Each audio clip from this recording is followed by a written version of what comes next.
Hello, everybody. Welcome to the Buckeye Weekly Podcast. I am Tony Gerdeman, here as always with Tom or Tom. How's it going? Tony, in the words of Bill Murray in the great movie Stripes, well, at least to paraphrase him, is that a cat around your neck? Yes, this is Mr. Business. He's taking a nap right now, so let's just try. Sorry, Mr. Business. I seem to have woken you up. We'll try to keep it down. Is his name really Mr. Business? Because that's a fantastic name. Yes, my wife named him. I got it from Bob's Burgers. That's a cat's name on there, Mr. Business. I call him Busy for short. But yes, this is Mr. Business, and say hello to America. Anyway, Tom, what are we doing today? We're doing listener questions because we thought, well, we should really just keep doing shows all the way through Christmas before we get on the plane to go to Dallas. But we don't want to be creative and come up with different show topics, and we want to be able to help the people who have questions right now. It's a season for giving, Tony, and we are going to give people the answers to the questions they have, starting with @Chris_SDS1. I feel at times Ohio State's recruiting doesn't prioritize Ohio high school players. Seems like we should have taken Dom Kirks, the defensive end, much earlier versus going after guys with more stars beside their name, missing, and then trying to flip the Ohio kid back. And, as of the time we're recording this, Dom Kirks is still uncommitted. I have said quite a bit about Ohio State needing to prioritize recruiting, bringing in a base of Ohio players. I've made my view on that pretty clear in the last few days. So why don't you go ahead and take this one? Yeah, I'm with you. But when you're talking about you need to bring in some Ohio guys, you also need to tell me which national guys are you leaving out. And so if you want to bring in somebody else has to be left out. Way back when, it seemed like Reggie Powers was on the verge of committing to Ohio State. He's a safety out of Centerville. He committed to and signed with Oklahoma. So it seemed like, well, he's Ohio State level, but they've decided to go after out-of-state safeties, and they've landed some. In the past, they've gone after big-time out-of-state safeties and not landed them, like Caleb Downs, for instance, and he's not alone. And so I think there is a ton of validity to locking down the in-state guys, especially, Tom, as it relates to the Michigan rivalry, and bring in guys who are brought up with the rivalry rather than guys who have to have it taught to them through videos on the screen in every wall of the Woody. I think there's something to that. And I think there's also just something to, you raise the floor of the class if you bring in some more Ohio guys. And I think they've done a pretty good job of that in certain spots. Offensive line, for example, Justin Fry has done a really good job bringing in the 3 best Ohio offensive linemen in most years. Like, he's done that several years in a row. He seems like he's, prioritized some in-state offensive linemen in years moving forward. I think that's a great idea. You don't need to bring in an Ohio quarterback every year. We've talked about the idea that, maybe you bring in a second quarterback in a class who is an Ohio guy, but you don't have to. The 2026 quarterback, obviously, or 2025 quarterback, TreVeyon St. Clair is an Ohio kid. 2024, no, Aaron Noland was not. So, but that's okay. You got your guy. A position where you're trying to bring in, I think this is more true at positions where you're trying to bring in multiple guys. You're trying to hit, hey, we really need 5 offensive linemen in this class. We really need 4 defensive linemen in this class. We really need 3 safeties in the class, whatever it is. Bringing in 1 or 2, at least, Ohio guys to start that, to give yourself a solid base to build off of. You're probably not getting into the kind of NIL wars with in-state guys that you are trying to get a Florida kid out of Florida or a Georgia kid out of Georgia or wherever, whatever it is. I think having, for the defensive line, for example, this year, they needed like 4 or 5 guys. They got 2. And now they're going after Dominic Kirks, but I think they probably, as the question said, they should have been prioritizing him much earlier because you're not going to get every out-of-state guy. There have been years when they have gotten none of their top out-of-state targets. This year, they got 1 of their top out-of-state targets. You can't rely on it. It's too variable right now. So I think you got to, You got to reduce some of that, the fluctuation, raise the floor of the class, bring in, you don't need to reach. You don't need to bring in guys who are not Ohio State caliber or not close to Ohio State caliber, but you also need to have a good sized class. They really needed to sign 26, 28 guys this cycle, and they've got 21. That's okay. And the guys they've gotten are very highly rated, but you gotta kind of keep the numbers. You got to keep the pipeline full, because you can't just solve all your problems in the portal. I know that's a very easy thing for people to say, but you can't just solve all of your problems through the portal. Well, and when we talk about the numbers on the defensive line, you have some of the guys in Ohio, defensive end from Lakewood St. Ed's, Logan Thomas commits to and signs with Notre Dame. He was the 24/7 number 9 player in the state. Elias Rudolph, another defensive end, signs with Miami. These are skinnier defensive ends, but you can bulk those guys up, and Ohio State was not necessarily involved. I believe they offered Rudolph, but it doesn't ever seem like it was serious. I'm not sure if Thomas was ever anything viable. Brian Robinson, Ohio State had him at camp, didn't offer him. Looked like maybe it was going to be Michigan. He's ended up at Kentucky, I believe.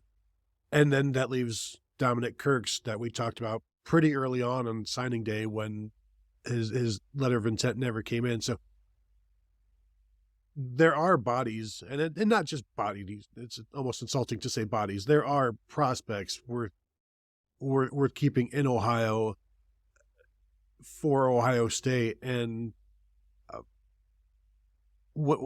with you, because this is supposed to be a big class, and if they had gone to 28 or 30, I wouldn't have been surprised. And now they're not going to get close to that. But right now, part of that reason may be because they're bringing back more guys than they were expecting, and so you don't want to go too far over 85. But right now, they're not even touching 85, and so they still have some room. But I don't know how much, what else is out there for them, even though we'll touch on that later, I think, on in the show. But yeah, I don't think we've ever gone on this show, because we talk about this every single year since Urban Meyer, since the show started. Basically, we've talked about, do they need to get more Ohio guys? And the answer is, I don't think more Ohio guys is ever bad, but you got to tell me who you're removing from the class for that Ohio guy. And then it becomes a different issue, because you're removing one 3-star safety for another 3-star safety at that point at times.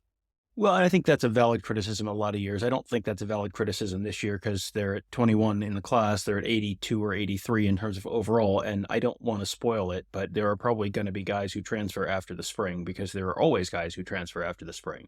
And even if they bring in another guy or two in this recruiting class, and you bring in a couple guys to the portal, that gets you to 86, 87, something like that.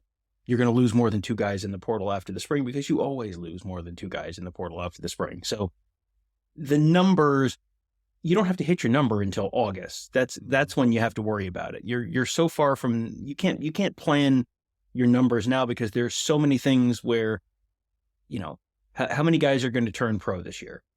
I think Marvin Harrison is a fairly safe bet. I think there are, as you said, several guys who you might have thought before the year, this guy is definitely gone, who are now maybe not gone. But if you're at 87 going into the spring, that's not a problem. And if it is a problem, then the problem is you're already too close to 85. You need to be more like 90, because you're going to lose a bunch of guys to the portal, because you always do. So yeah, I think there's a little bit of the roster management piece of this has changed quite a bit over the last few years, where before, if you were sort of shoving a guy out the door, he would have to sit out a year, and that was kind of a really crappy thing to do. Now, if a guy's not going to play, you can sit a guy down and say, look, you've been here for 3 years, you're still third team, you're not going to play here. So there are plenty of other options, and you can go find a better option. And a lot of guys are making that decision, I think, on their own as well. And you look at where the guys who left Ohio State in December, where they're landing, like several of them landed at Cincinnati. Guess what? There's an easier, clearer playing field in a Power 5 conference at Cincinnati, well, Power 4 conference now, I guess, at Cincinnati or Syracuse or Boston College than there is at Ohio State. That's This is pretty easy. Even at Nebraska, for someone like Julian Fleming, like you are going to get more passes thrown your way at Nebraska because you are the big fish in a, medium-sized pond there, as opposed to being one of many, many, many talented receivers at Ohio State. So, that's a decision that I think it is a lot easier to make, and a lot of guys are making on their own now because there's functionally no penalty, and you can go and improve your situation, improve your spot on the depth chart and your ability to play immediately without having to sit out a year. Next one from @DonJohn1902. If Ohio State was to host a campus playoff game, it would happen during winter break for the students. Do you think that would have any impact on attendance? Well, the Michigan game happens during Thanksgiving break every year, and they don't seem to have an attendance problem there. So I suspect they would not. And I don't know how they would plan to do ticketing for that. I guess students would apply for a ticket, and I suspect the student ticket allotment would be largely full because Ohio State does still, I don't know what the in-state versus out-of-state ratio is right now, but it's probably, largely Ohio, at least a majority of Ohio natives, I would guess, at Ohio State right now. So a lot of those people are going to be coming back. And if you don't sell the student tickets, well, don't worry. There are going to be plenty of other people that want to go watch a college football playoff game and watch whatever, Texas, Alabama, Clemson, whoever it is, come up and play in the Horseshoe in December. So yeah, I don't anticipate that. I think the novelty of that for quite a while, for at least the first, say, 5 years, is probably going to be such that you will have no problem whatsoever selling those games out. You might get to a problem, to a point though where, they win one national championship in the first 5 years of the expanded thing, and then they are a Big Ten champion 2 or 3 other times, and then the 5th year, or the 6th year, they are the 9th seed, or I guess they'd have to be the 8th seed to host a playoff game, and everyone goes, "What a disappointing year!" And then it's a big letdown. But you're still playing for the national championship, and Ohio State still has the talent level where they're the type of team that could win 4 games in a row. So I still think you're going to have a pretty decent level of interest even at that point. Yeah, I think the only way you have a lack of interest is you win too much, and it's like, wake me up in the second round, that sort of thing. But even I do wonder I don't think you would have the same allotment of student tickets for a playoff game that you would a regular season game. So I wonder, I don't know exactly what percentage of the seats are students, but I would expect that number to be reduced for a playoff game just because you can make more money that way. And you can use the excuse of, well, the students aren't in school and students can still buy public tickets. So you can get away with it like that, just to make sure that all of your seats get sold, and then obviously charge a premium for them. Speaking of the premiums, they already have premium tickets during the regular season. What do you think? How much more does a playoff ticket cost than the premium seat, which by this point is probably going to be, what's a Michigan ticket going to cost next year? Face value like $250, something like that, maybe. Because what are they, like $220 normally in terms of the $180 to $220, I think, in the last few years for the best seat or the best ticket, the best game? Yeah, I would guess something in the 200-ish range, something in that neighborhood, yeah. And, I'm trying to think back to how they did student ticketing back when you and I were in college, because back then Ohio State was on the quarter system, so classes didn't start until like September 20th, which was crazy. And we might have actually still been in classes, close to being in classes when college football playoff first round games were happening back then. But now, back then you got your block of student tickets, but that was, your little cardboard card that they hit the little punch thing to punch out your thing, because we went to school in the Stone Age. Your student ticket covered all the games from September 20th until the Michigan game. If you wanted to buy the preseason, the non-conference game, so my freshman year it was Rice and Pittsburgh, and they were I had separate tickets, and I got like regular old tickets for those games that were, you could buy them at the student rate, but they were not on the student ticket. And I do wonder if that's probably essentially what they do, just in a, now it's on your phone, but I would assume that's essentially what they would do in terms of the ticket office. Just you have the right to tack this onto your student ticket at the end of the season if that happens. And yeah, I mean, I could see them reducing the number of student tickets to a certain degree and just citing they're not in school. I don't know if there's a rule on how many visiting fans. I'm sure this is in some contract somewhere. Is the number of visiting fans you need to accommodate higher than it is during a regular season game? I don't know if that number is any different, but that could go into the calculation as well. Yeah, because what is it now, like 5,000 for visiting thereabouts? Yeah, something like that. Yeah. So, all right, we got 2 back-to-back here. We're going to do them together. First one from Joe Project Guy. If, in your opinion, does Dallan Hayden enter the transfer portal if TreVeyon Henderson comes back? And then how do you think the running back room is looking for 2024? That one from @Saint Easy. I don't think Dallan Hayden enters the portal if TreVeyon Henderson comes back, because he's been here now. Dallan Hayden has been here for 2 seasons and has seen how much room is available for a second running back in this Ohio State offense. There's plenty of action available, especially when TreVeyon Henderson is the starter, and there are injury concerns there, and he's not yet been healthy for an entire season since his freshman season. So being 1 snap away is a true thing for a running back, but also the way they go with their running backs now at Ohio State, they're not trying to go, you're not going to see 300 carries from J.K. Dobbins and this offense. And so I think there will be plenty of carries for Dallan Hayden next year, especially when you think of how does the running back room look for 2024, where if TreVeyon Henderson comes back, you still just have 4 people in it, and they want 5.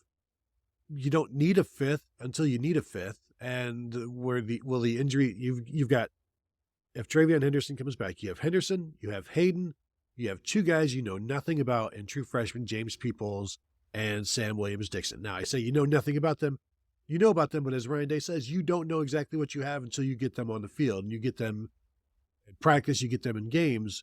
And so you can't necessarily count on them, although I do expect James Peoples to play a role in next year's team. So my question, Tom, is if Henderson comes back, do you agree that Dallan Hayden returns? And I think he does, but also, do you go to the portal for somebody I think like Jalen Lucas from Indiana would be a good fit, because he's also a special teams return guy. I think he visited Penn State. I think he's still out there, but somebody like that isn't necessarily looking to start. You're not looking for the Tristan Gebbia of running backs, but you want to find somebody that can contribute. Is there an Xavier Johnson type out there that can do a couple of different things, or is that Sam Williams-Dixon? Well, and I think if you go into the portal for someone, you increase the chances that someone transfers out of that room. Assuming TreVeyon Henderson comes back and it's just the 4 guys that they have right now, I would not expect Dallan Hayden to transfer, because, as you said, there's a lot of carries. They ran the ball 400 times this year, so there are a lot of carries there. For 2 returning guys to split, you're going from 5 returning guys to 2 returning guys. So the path of the field is much clearer for Dallan Hayden in this upcoming season than it was the previous year.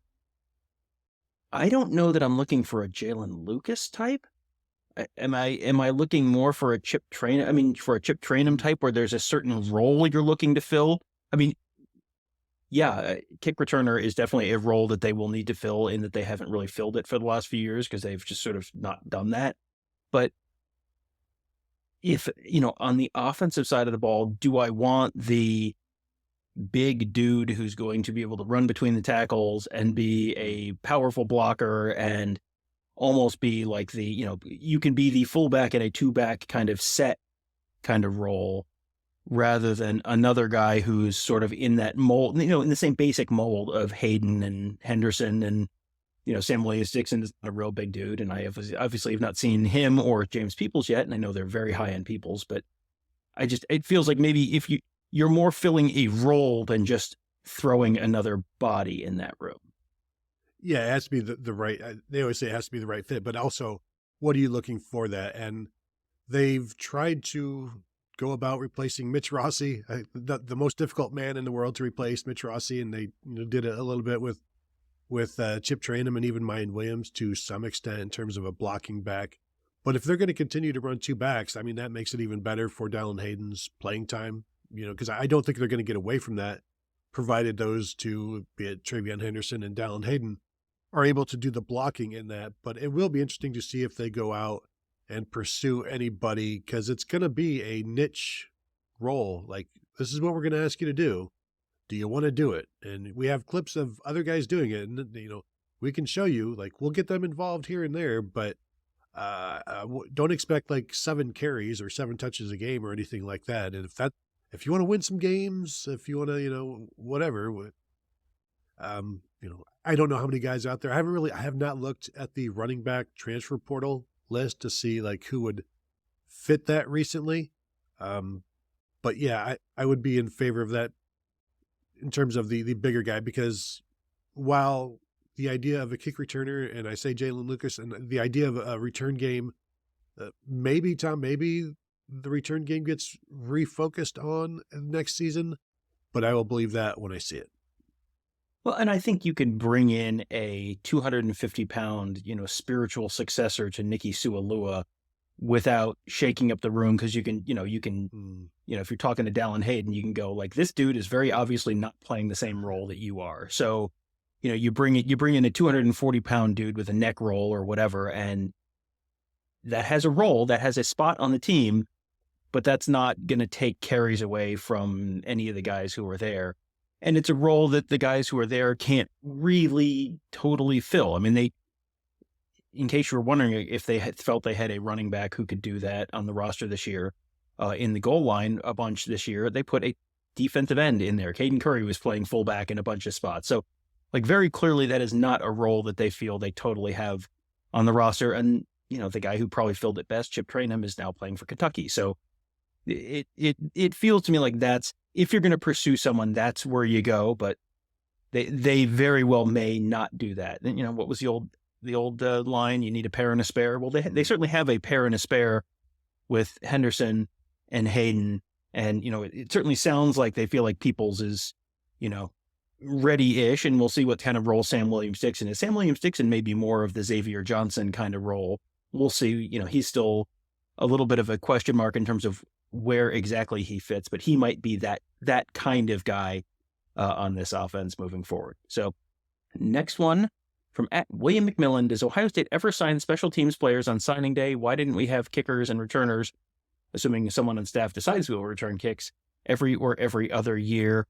They are bringing in a long snapper this cycle, Morrow Evans. He's not going to be, he did not officially sign on signing day.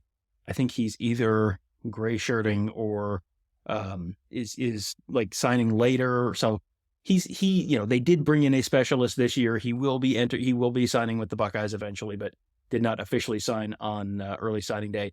And they have not signed a punter because they have Jesse Mirko, and Jesse Mirko has another year. And you're not generally going to carry 2 scholarship punters on your team. They have Jaden Fielding returning next year. You're generally not going to carry multiple scholarship kickers on a team. They have done that in the past, but Parker Lewis just transferred out. And you have Jaden Fielding returning next year. So, you're not going to bring in another scholarship kicker yet. So they will sign a punter again. They will sign a kicker again, but it's just because you really only carry one guy on scholarship at a time, you go multiple years without bringing someone in. Yeah. And right now, John Furlman, the starting long snapper, still has 2 years of eligibility. I think Jaden Fielding has 2 years of eligibility remaining. Mirko, I believe, is going to be a senior finally next year. So expect them to land a punter in the 2025 class unless they like one of the walk-ons they've got now. Because remember, Jaden Fielding started as a walk-on. Like he walked on to Ohio State and beat out Parker Lewis for the job. Obviously, Jake Seibert. Thank you. He never materialized, Jake Seibert, in terms of the kicking game for Ohio State. And that was a full-fledged scholarship guy from day one, recruit that was a signing day guy that never won the job. And so that is also some of the danger of this is you give a scholarship to a guy and then he doesn't win the job. And then my suspicion is at times the scholarship gets taken away and given to the starter in some of these positions. It's interesting the way they can be pretty secretive about that. But yeah,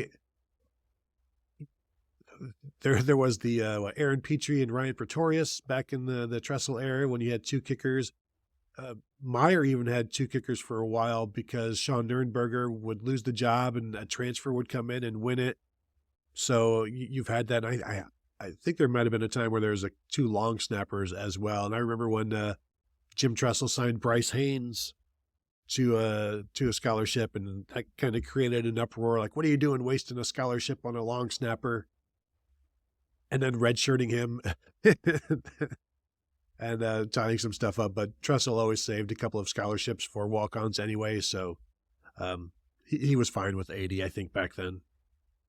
Yeah, and the numbers game and the way rosters are managed right now is just so different than it was even 10 years ago. So, I remember the Bryce Haynes thing and people thinking he was completely nuts for bringing in a guy, two long snappers on scholarship and bringing in a guy a year early and all that stuff. And yeah, it is a very different time in college football than it was back then.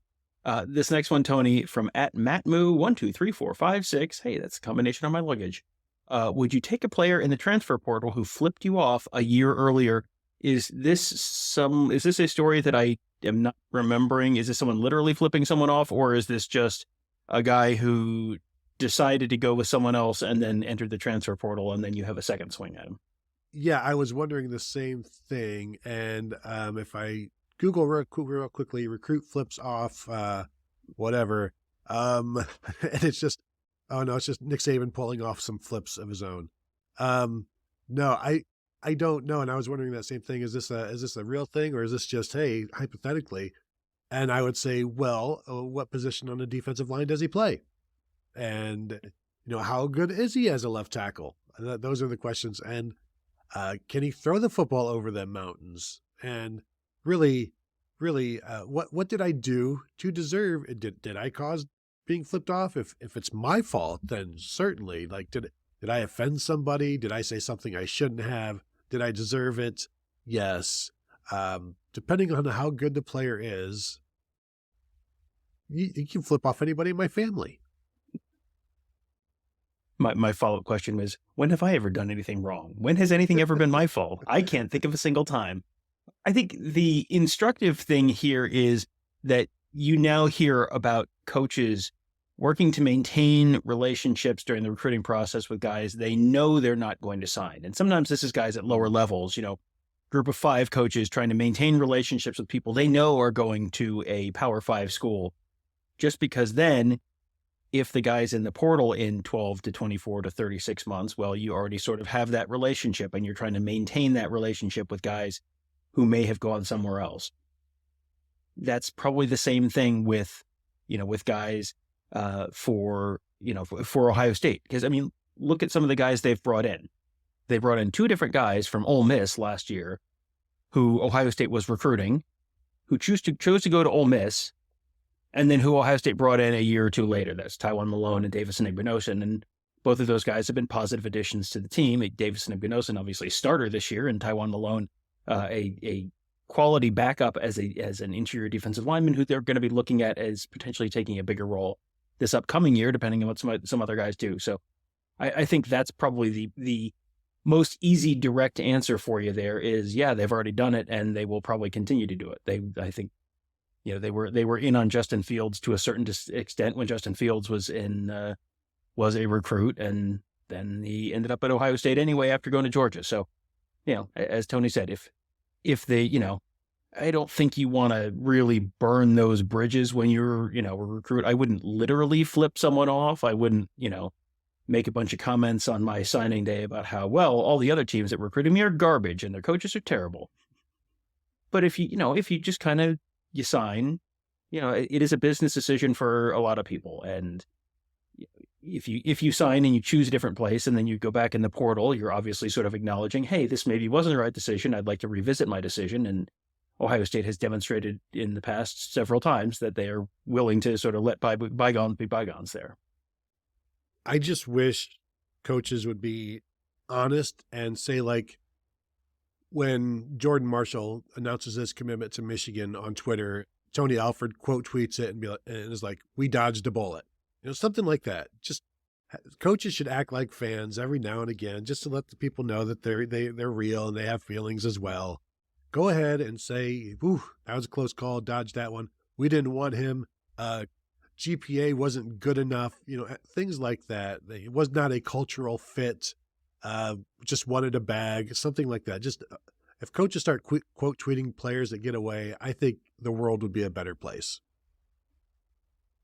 That would be, it turns out Tony Alford had cooled on him. Source, Tony Alford. Literally me, Tony Alford. Yeah. No, it probably a good thing for business to not do that. Not let the emotions of the moment take a hold of you. That's actually good advice for a lot of people. So yes, that would be good advice for all of us this very, very wonderful holiday season, Tony. Let's not get caught up in the moment and do or say something we might regret later. Yeah, save it for the Slack channels and things like that. The group texts, that's where all of that stuff goes. So that will do it for this episode. If you're watching on YouTube, please go ahead and hit that thumbs up. We would appreciate that. If you have not yet subscribed to our channel, please do so there as well. Also, if you have not yet subscribed to BuckeyeHuddle.com, I could not stress strongly enough that you should go ahead and do that. Treat yourself for this holiday season. Go ahead and sign up for a year and then renew it next year for next holiday season because you deserve it.